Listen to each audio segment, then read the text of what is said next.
Jak funkcjonowało miasto podzielone granicą przez ponad wiek. Jak mieszkała i bawiła się szlachta w XIX wieku. Gdzie można poczuć klimat dawnej wsi podlaskiej i poznać narzędzia oraz preparaty stosowane przed wiekami w leczeniu ludzi i zwierząt na Podlasiu. Skąd pochodzą najstarsze pisanki i jakie właściwości magiczne im przypisywano, czy pisanki się maluje, czy pisze. Odpowiedzi na te pytania znajdziecie podczas wycieczki do jednej z najciekawszych atrakcji w województwie podlaskim. Zapraszamy!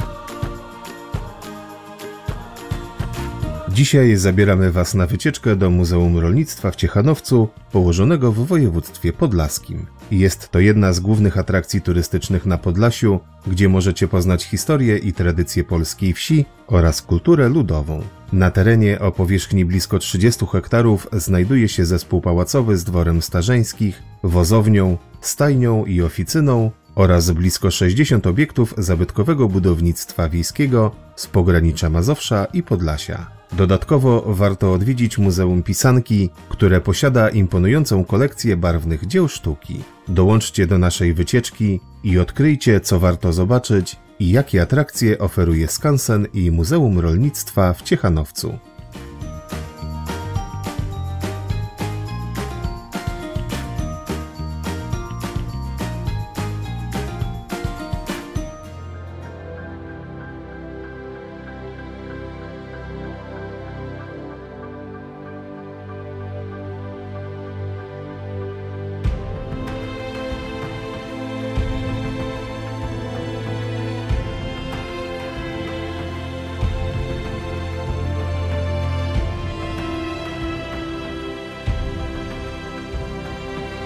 Ciechanowiec, jako jedno z najstarszych miast na Podlasiu, był zasiedlony przez drobną szlachtę mazowiecką po zawarciu Unii Polsko-Litewskiej w Krewie w 1385 roku. Rozwój osadnictwa przyczynił się do powstania ośrodka handlowo-rzemieślniczego, a książę mazowiecki Janusz I lub wielki książę litewski Witold nadał osadzie prawa miejskie magdeburskie prawdopodobnie przed 1429 rokiem. Wówczas właścicielami miasta i okolicznych ziem była pochodząca z Mazowsza rodzina Kieszków Ciechanowskich, którzy mimo zajęcia Podlasia przez książąt litewskich utrzymali się na swoich dobrach.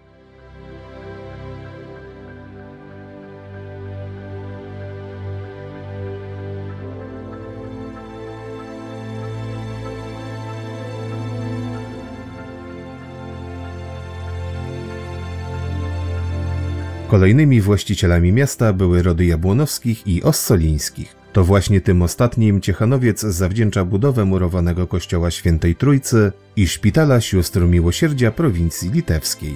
Oba wspomniane budynki istnieją do dnia dzisiejszego i służą mieszkańcom miasta zgodnie z ich pierwotnym przeznaczeniem.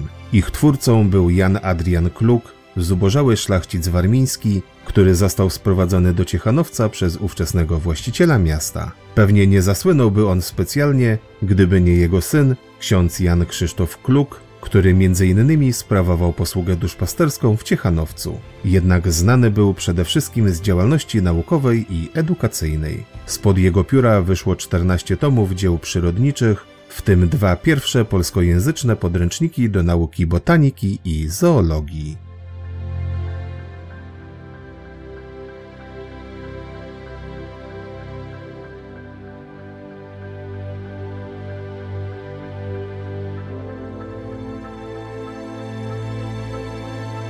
Po kongresie wiedeńskim, który odbył się w 1815 roku, miasto Ciechanowiec zostało podzielone na 2 odrębne byty. Staromiejski lewobrzeżny fragment wszedł w skład Imperium Rosyjskiego, tak zwana strona ruska, zaś prawobrzeżne Nowe Miasto zostało włączone do Królestwa Polskiego, tak zwana strona polska. Taka sytuacja utrzymała się aż do 1938 roku, kiedy to doszło do ponownego połączenia. Podczas II wojny światowej miasto zostało zajęte przez Sowietów we wrześniu 1939 roku, a następnie przez Niemców w 1941. Przemarsze obu wojsk oraz odbicie przez Armię Czerwoną w 1944 roku spowodowały duże zniszczenia. Warto zauważyć, że w czasie wojny miasto było areną licznych walk, a jego mieszkańcy musieli zmagać się z trudnymi warunkami życia oraz zniszczeniami. Po wojnie miasto zostało odbudowane, ale już nigdy nie osiągnęło swojej świetności z początku XX wieku.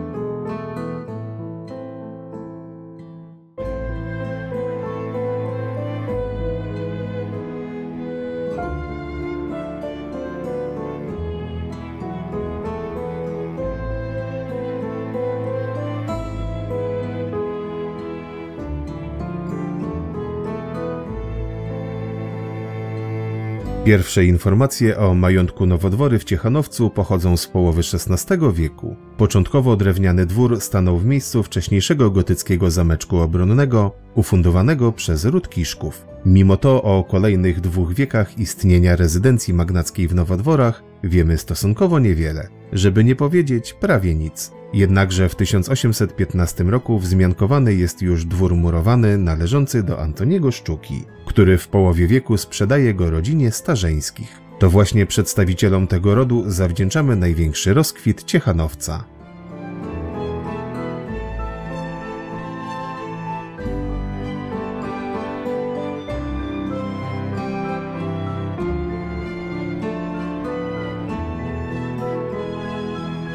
Nowymi właścicielami majątku zostali Elżbieta z Ożarowskich hrabina Starzeńska i jej mąż Michał Konstanty hrabia Starzeński. Warto zwrócić uwagę, że to właśnie Starzeńscy przyczynili się do największej rozbudowy i modernizacji dóbr nowodworskich. Jak wspomniano w nekrologu hrabiego, stał on się ogniskiem towarzyskiego i obywatelskiego bytu oraz jedną z najpowabniejszych siedzib wiejskich naszego kraju. Co więcej, Starzeńscy początkowo założyli park krajobrazowy, a następnie wybudowali oficynę, stajnie i wozownię. Dopiero po zakończeniu tych inwestycji rozpoczęto przebudowę dworu według projektu Juliana Ankiewicza, ówczesnego etatowego architekta miasta Warszawy. Warto zaznaczyć, że na początku XX wieku nowy dziedzic, hrabia Andrzej Starzeński, przeprowadził gruntowny remont pałacu, a sam majątek stał się miejscem ważnych wydarzeń historycznych i niepodległościowych. Należy także podkreślić, że to właśnie tu w 1918 roku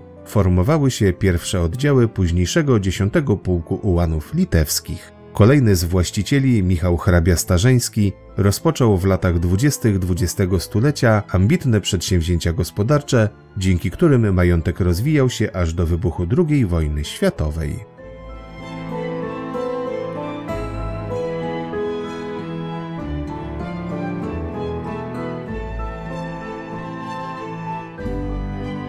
Jeśli podoba Ci się nasz film, proszę zostaw łapkę w górę oraz rozważ subskrypcję kanału i włączenie powiadomień.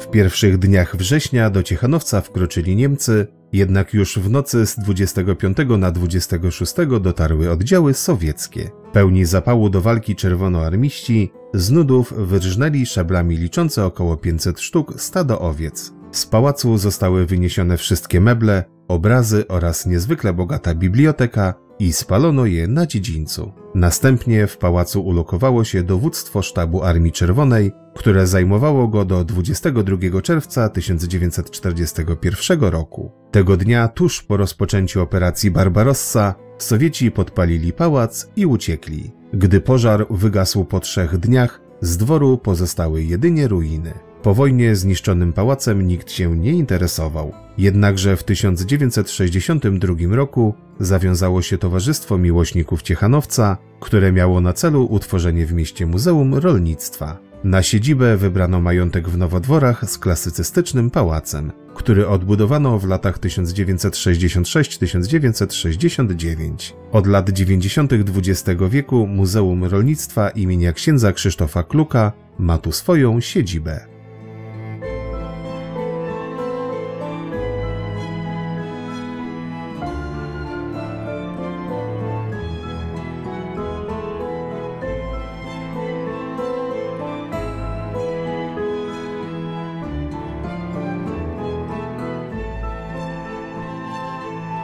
Dziś pałac w Ciechanowcu prezentuje zabytkowe wnętrza z przełomu XIX i XX wieku, które zostały odtworzone z pieczołowitością i dbałością o szczegóły. Konsultantem w tym zakresie był potomek ostatniego właściciela, Jan Hrabia-Starzeński, co dodaje jeszcze większej autentyczności całej ekspozycji. Już spoglądając na gabinet hrabiego możemy zauważyć, że mamy do czynienia z rodziną majętną, bywającą w świecie, a jednocześnie przywiązaną do tradycji. Wnętrza pałacu skrywają wiele ciekawych przedmiotów, takich jak obrazy niderlandzkich artystów czy dalekowschodnia porcelana. Szczególnie interesująca jest jadalnia, która została podzielona na kilka sektorów. Centralne miejsce zajmuje stół obiadowy z krzesłami i bogatą zastawą, a wydzielono także strefy poobiedniego odpoczynku, ze stołem karcianym dla panów oraz oddalonym od niego stolikiem herbacianym dla pań. Nie zapomniano również o kąciku dziecięcym z miejscem dla guwernantki. Ostatnim pomieszczeniem, które warto zobaczyć, jest sypialnia hrabiny. Znajdziemy tam piękne i bogato rzeźbione łóżko oraz szafkę z przyborami toaletowymi. Mimo że wnętrza pałacu są niewielkie, wyglądają naprawdę świetnie i pozwalają nam zobaczyć, jak mieszkała bogata podlaska szlachta.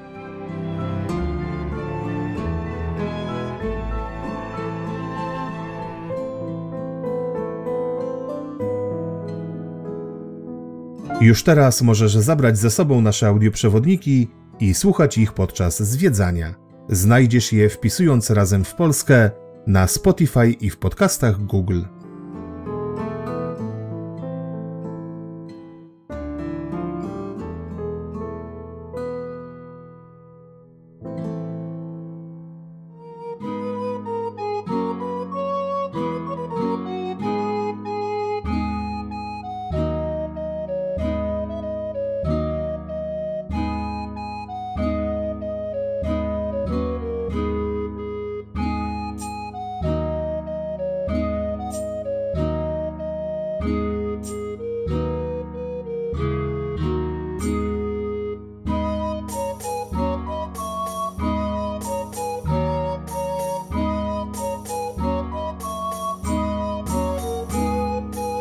W Muzeum Rolnictwa w Ciechanowcu znajdziecie wiele ciekawych eksponatów związanych z rolnictwem, takich jak maszyny i narzędzia, a także stroje i sprzęty używane w życiu codziennym mieszkańców. Warto zwrócić uwagę na piękne, ręcznie robione hafty, tradycyjne koronki oraz wyroby z drewna i gliny, które stanowią nieodłączny element folkloru podlaskiego. Zobaczycie zarówno jak mieszkał biedny wyrobek, bogaty chłop czy drobny szlachcic podlaski, ale także jak prezentowała się wiejska plebania i kościół.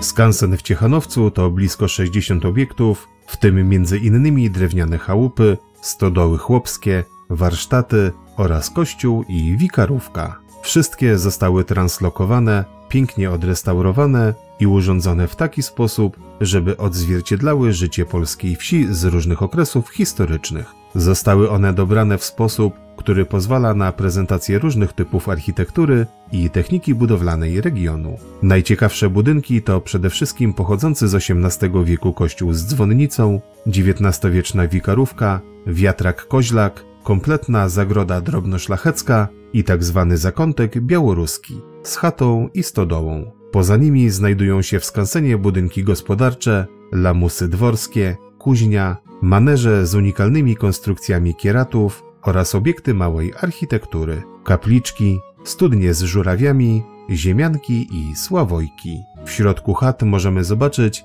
jak żyły rozmaite grupy mieszkańców wsi podlaskiej. W niektórych z nich znajdują się wystawy tradycyjnych rzemiosł.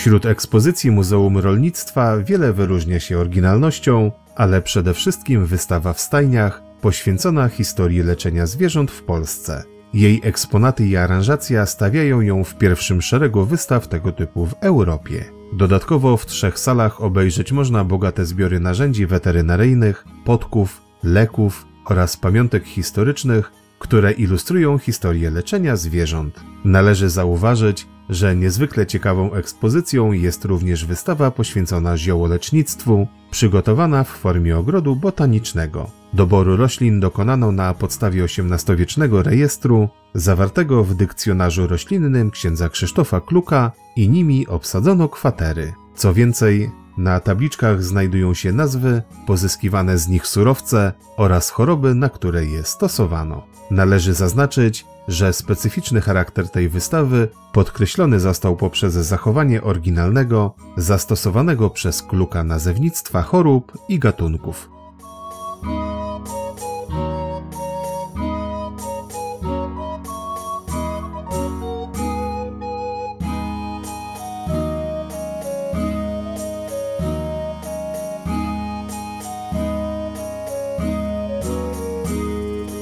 Uwadze zwiedzających nie ujdzie także urok tego, co wokół budynków. Po pierwsze, za sprawą otoczenia przyrodniczego, które składa się z rozkwieconych ogródków i zamieszkujących zagrody zwierząt gospodarskich oraz ozdobnych. Skansen tętni życiem i nabiera iście wiejskiego kolorytu o każdej porze roku. Ponadto na terenie muzeum organizowane są liczne atrakcje i wydarzenia, w tym pokazy rzemieślników, koncerty muzyki ludowej, prezentacje zwierząt gospodarskich oraz imprezy plenerowe. Najbardziej znane z nich to zajazd wysokomazowiecki, podlaskie święto chleba czy konkurs gry na instrumentach pasterskich. To właśnie te wydarzenia sprawiają, że odwiedzając skansen w Ciechanowcu można poczuć się, jakby się cofnęło w czasie i zobaczyć, jak wyglądało życie na wsi w przeszłości.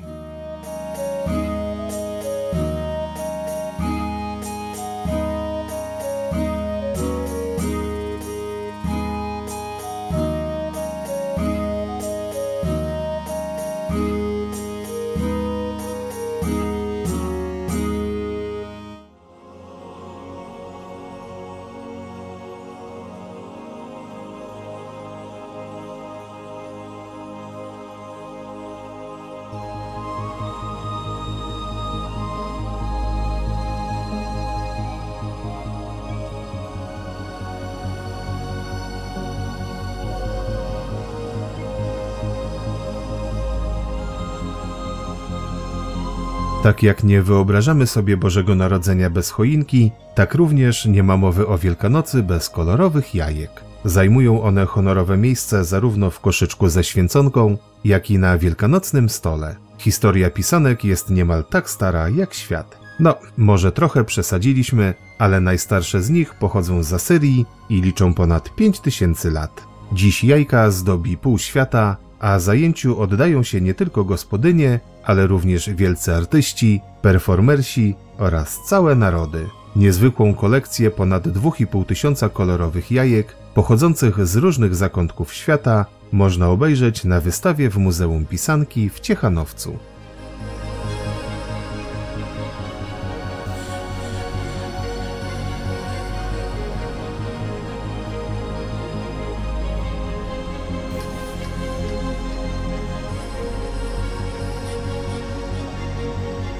Pierwsze pisanki odkryto podczas badań archeologicznych na terenie Persji i Asyrii. W W starożytnym Egipcie na jajkach najczęściej pojawiały się skarabeusze i sylwetki ludzi. Chińczycy próbowali zamieszczać kwiaty wiśni, ptaki czy nieznaną jeszcze w Europie chryzantemę, symbol słońca i cesarza. Wiele starożytnych kultur w jajku właśnie widziało początek wszechrzeczy. Co więcej, takie przekonanie funkcjonowało między innymi na terenie Grecji czy Indii.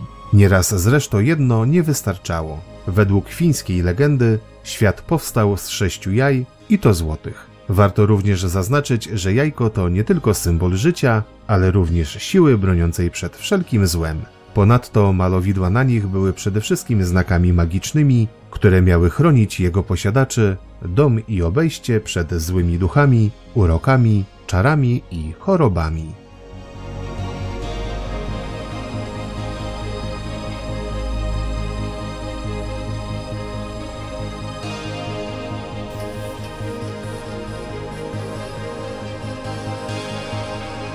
Najstarsze polskie pisanki datuje się na koniec X wieku, a odnalezione zostały w grodzie Ostrówek na terenie dzisiejszego województwa opolskiego. Prasłowianie widzieli w jajku symbol odrodzenia przyrody, więc kiedy przychodziła wiosna, jedli je na potęgę, wierząc, że nabiorą sił po zimie.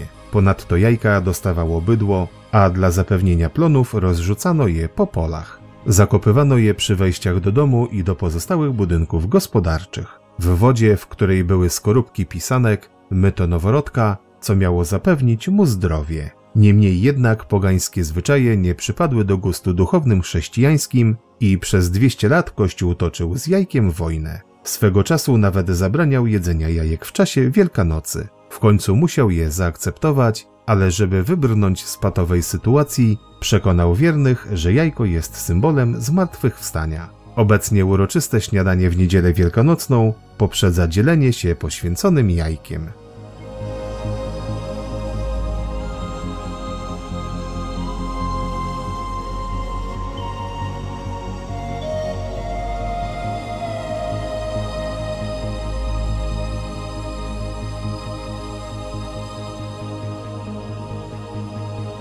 A właśnie, skąd wzięło się malowanie jajek? Najstarsze odnalezione ubarwione jajka pochodzą z Mezopotamii. Ponadto malowano je również w starożytnym Egipcie na cześć bogini Patch, a wspominają o nich także rzymscy pisarze Owidiusz i Piliniusz. Dekorowanie jajka miało spotęgować jego magiczne właściwości. Jakkolwiek Kościół po tym, jak uznał zwyczaj malowania pisanek, zaczął tłumaczyć je cudami, które wydarzyły się podczas śmierci Jezusa. Kiedy anioł przekazał Marii Magdalenie, iż Chrystus zmartwychwstał, ta uradowana pobiegła do domu i jej oczom ukazały się czerwone jajka. Rozdała je wszystkim apostołom, a te zmieniły się w piękne ptaki, które wzbiły się ku niebu. Oczywiście zdobienie jaj to misterne zajęcie wymagające niemałych zdolności plastycznych, precyzji i delikatności. W dawnej tradycji było zarezerwowane wyłącznie dla kobiet, panowie musieli trzymać się z dala zarówno od nich, jak i od izby, w której były malowane. Ostatecznie dziś największą radochę z malowania jajek mają jednak dzieci.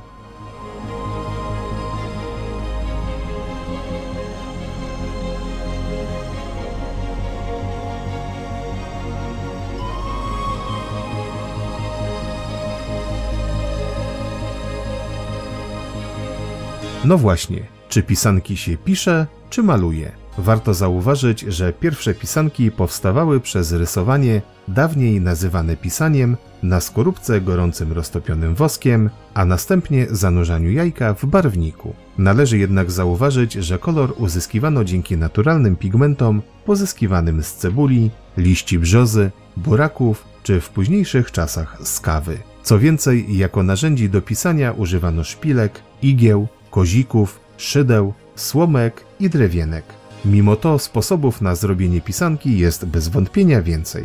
Najprostszą formą jest kraszanka, która powstaje wskutek ugotowania jajka w barwnym wywarze. Drugą metodą, wymagającą nieco więcej wkładu i precyzji, są drapanki, które powstają przez drapanie zabarwionego jajka ostrym narzędziem. Należy jednak zaznaczyć, że w niektórych regionach popularne są również oklejanki i nalepianki. Te pierwsze powstają przez przyozdobienie sitowiem, płatkami bzu, tkaniny czy włóczki. Druga z tych metod, popularna przede wszystkim w rejonie Krakowa i Łowicza, różni się zastosowanymi materiałami. Używa się tam bowiem kolorowego lub błyszczącego papieru. A wy jaką formę dekoracji jajek preferujecie? Dajcie znać w komentarzach.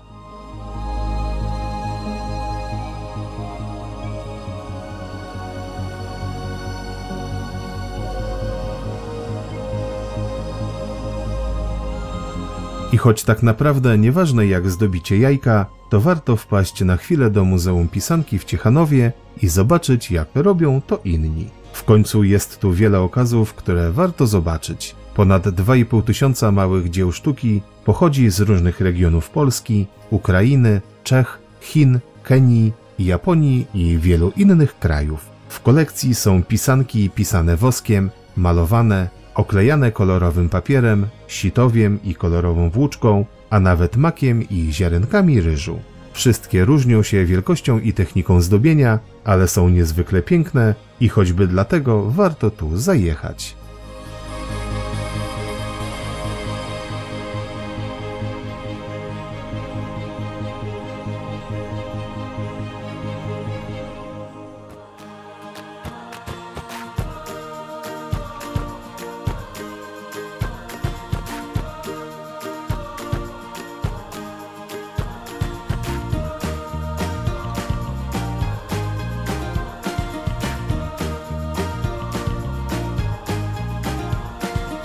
Dziękujemy, że obejrzeliście cały film. Proszę zostawcie łapkę w górę, piszcie w komentarzach o waszych wrażeniach, podzielcie się nim ze znajomymi i pamiętajcie o subskrypcji.